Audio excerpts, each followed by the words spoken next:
her taatda bolsa eger riyası 1000 yıl bolsa hem yoktur zerre peydası diyen Ustad Abdülkerim Bahman bugün yatlanyar. Türkmen halkının süyülen şairi Ustad Abdülkerim Bahman'ın 1. yıl aylamy bugün Mazar-ı Şerif şehrinde bir ulu yığnak bilen kutlanyar. Merhum Ustad Bahman Murat gövherlerini Savat Şam'ın yaxtasında tapan, mutali'a bilen özüni edebiyat jahanında diklen.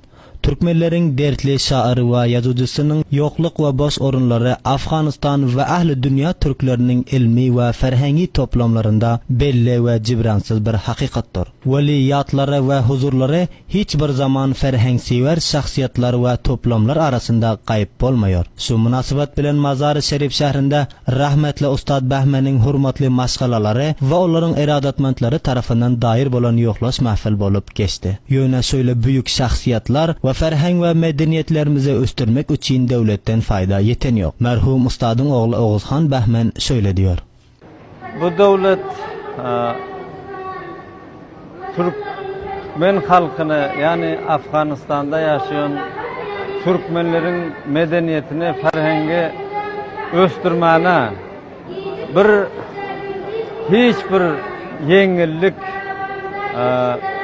ya şıl medeni ferhengi çarelere görkeden yardımları yani kömekleri bugünçe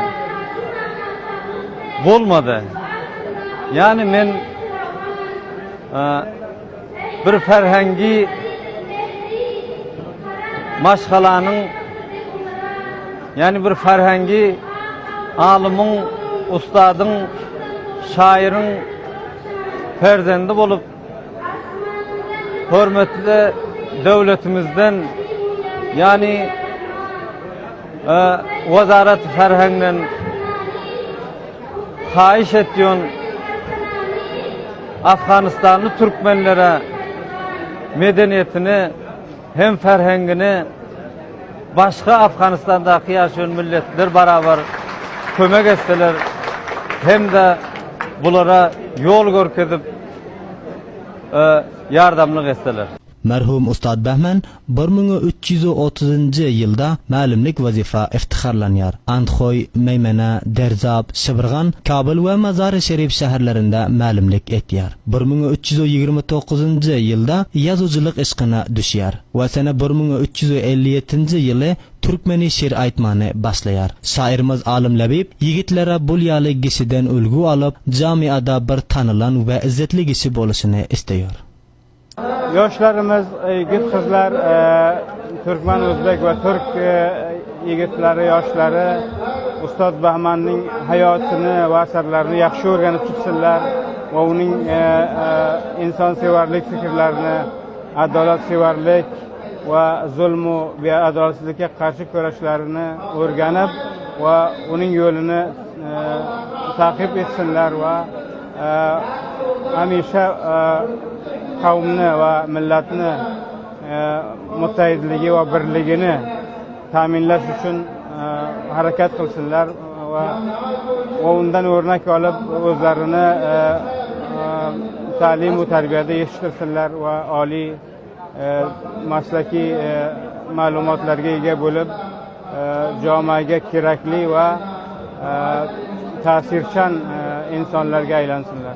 Gece ve gündüz çeken zahmetlerinin hasılı bilen hazır hem hurmatlı ustad bilimsever kişiler arasında ölmen ölmez yitmez eserleri yadigar kaldırıyor. Bu eserlerin köprağını bolsa içtimai, tarihi, merdim tanımak, folklor ve edebi bölümlerinde Türkmeni ve Farsça dillerinde yazıyor. Ustadın dostlarından biri büyük şairimiz Hacı Nefes Masaid bu kişi ölen yok. El-Mudama eserleri bilen halk içinde yatlanıp durur diyor. Bahman sahip arada her kanca köplerden köpler vermeli, ayrı vermeli, tükeniksir. Ama kıynansakan bugün aramızda yok. Onun için hem bana bugün günlük tezeleri ortaya Bahman sahip'de şu özü aramızda olmasam hem ise bizim bilen var. Eserleri azal, elbette benim öz yanımda hem eserlerin her birinden var. Diri anak bizle bile köpleşiyoruz. Bahman sahip salayı 54-55 nemelerde lise mesleki ticarette müdürü Mehmet Leyliyeti. Son lahzalarda hemen onunla barıp köp mülakat ediyordum. Yaxşı nazarlar veriyordu, bizim şiirleri görüp veriyordu.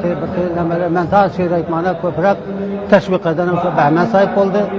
Ve önden ahira bizlerle bartıvalı. Yani bu kıynançağın aramızda yok, cayı boştu. Ama hoşbahtane onun eserleri bizim aramızda geziyor, onu öldüğü ben olmuyor. Diğeri geziyor, adaplasıgan oluyor.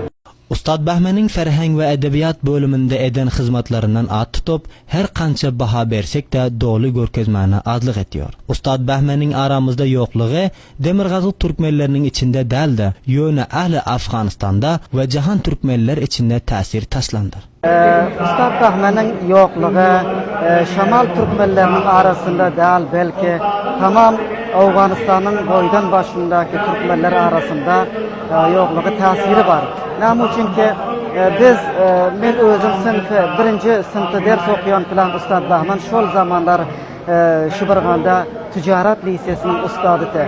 Düğünün özünde Faryab vilayetinin yigitlere ki Ustad Bahman'ın şagirdlerinden oluyor, şairler, nevisindeler bana zemrup ayttılar ki yol emniyet dal, şunun için bizler barıp bilecekler bu mafila çok kıyınçılıklar var yollarda deyip öz Anthoylu Qurban Serdar oğlu Abdülkerim Behmen Hicri Şemsi yılı 1309 yılda Anthoyda cihana inen. Mutalia bilen özünü edebiyat cihanında diklen. Türkmenlerin dertli şair ve yazıcısı Ustad Abdülkerim Behmen 50 yıl malimlik etti. 1329 yılda eline kalam aldı. Deri ve Türkmeni dillerinde yazı yazmana ve şiir aytmana iş tapan. Ustad Abdülkerim Behmen cümle 54 kitapları talip eden. Olgisi'nin çaptan çıkaran eserleri şulardan ibarettir. Bağı Bostan, Garre Kalam, Törtgül, Yürek Derdi, Ana Mehri, Qurban Serdar, Gevheristan, Ak Yol,